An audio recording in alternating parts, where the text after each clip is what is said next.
Greetings, fellow YouTubers. Irv Lindsay here. How you doing? Today's video is the Sega Game Gear versus the Nintendo Switch. Now, hold on a minute. I know you think who's supposed to win this fight, but the winner may not be as obvious as you think. So stick around.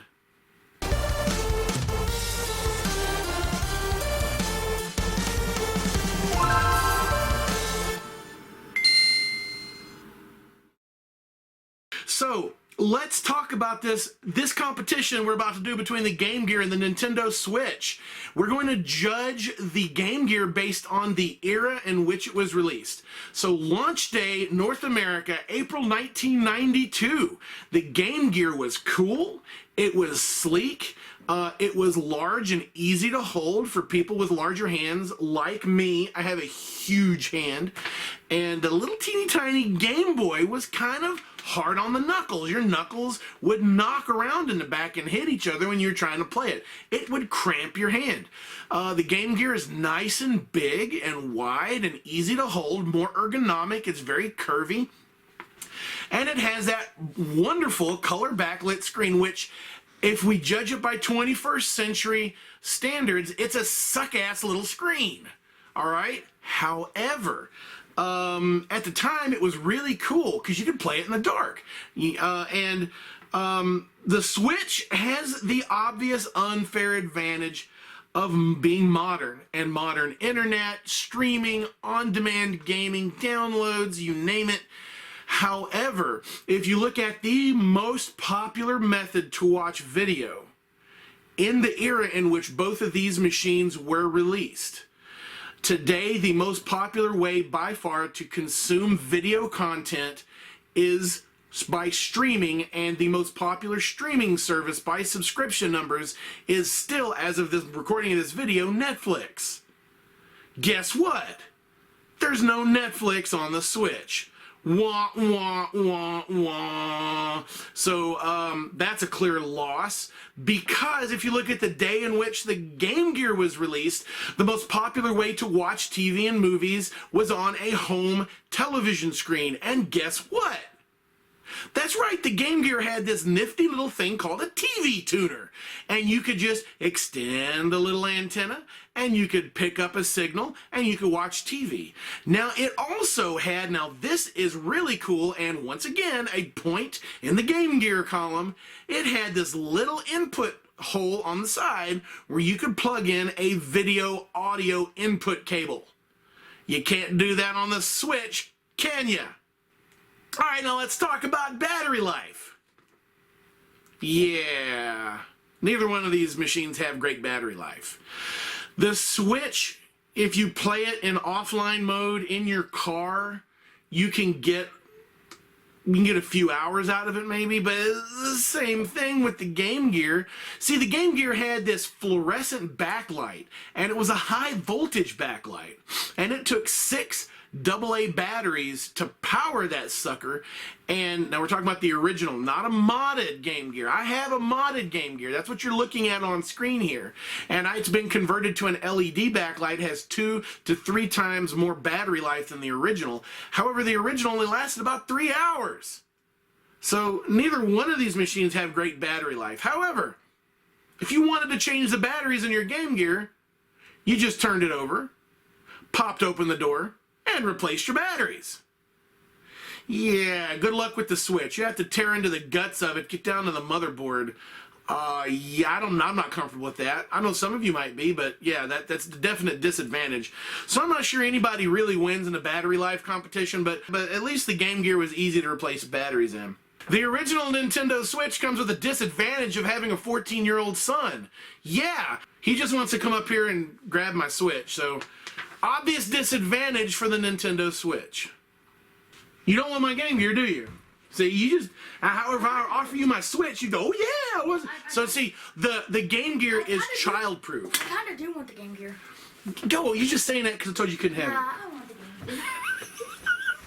While both machines are clearly bigger than the original Game Boy, I wouldn't want to toss the Switch into my backpack because it's kind of flimsy, and you would really want to put it in a protective case. Like if you're going to toss your bag around and you're going to be gone from the house for a few days, no, you want to put it in something that says you're traveling overseas. I would have no problem dropping a Game Gear down in my backpack. It's solid, it's sturdy, and can you break it? I'm sure you can break it.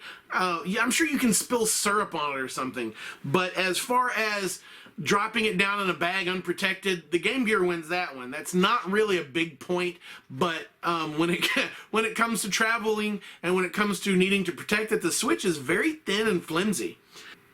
Now, let's get serious. Everybody knows that Nintendo did a lot of recycling of Wii U games and Wii games from their library because nobody bought the Wii U. That's not true. People did. And the same thing with Game Gear. It was very heavy on first-party Sega games, like Columns, which it shipped with, and Sonic, and other games. A lot of Sonic games. Now, here's where the Switch really, and Nintendo has always been able to attract third-party game companies to release games for their game system.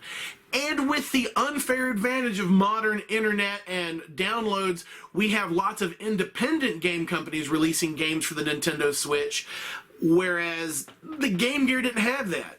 And Sega had trouble attracting third-party companies to release for the Game Gear. So that's a huge win for the Switch when you're comparing the Switch to the Game Gear and Nintendo in general to Sega. Nintendo has lots more really good games.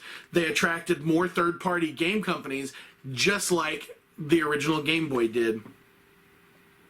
And while you may laugh at a screen comparison, putting them side by side, remember what we're talking about. We're talking about the original black and white, or shall we say green and white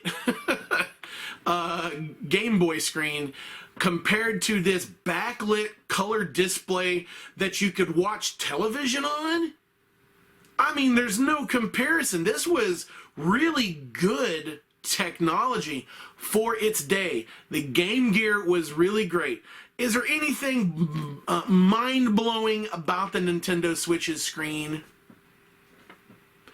I don't know. It doesn't seem mind-blowing, and I mean, you know, it's actually, if you think about the three-dimensional screen that was available on the 3DS, and you think about the screen on the Switch, it's just a screen. It's actually a step backwards from the previous version. There's nothing that sets that screen apart. Now, the 3DS, hands down, would win this competition because you have a three-dimensional screen, man. That was cool. However, the Switch wasn't trying to compete with the 3DS at the time, and it doesn't. Maybe future Switches will have the 3D technology. That would be neat. So I don't know, guys. The Sega Game Gear has a lot of good points if you look at it, and the Switch does have a superior game library. It has the advantage of modern technology, but if I want to sit down and play me a game of Columns on a handheld, I'm going to pull out my original Sega Game Gear, and I might even clip on the giant magnifying glass and sit down and play me a game of Columns just like I used to over 20 years ago on my Sega Game Gear. Guys, thanks for watching. This has been a silly little video where we compare something from the past to something from the present and just kind of be fun with it. Thanks for watching. If you like this video, please like and subscribe. I've got other videos about gaming hardware here on my channel. Everybody enjoy the rest of your week. Keep fighting a good fight. I'll see you in the next video.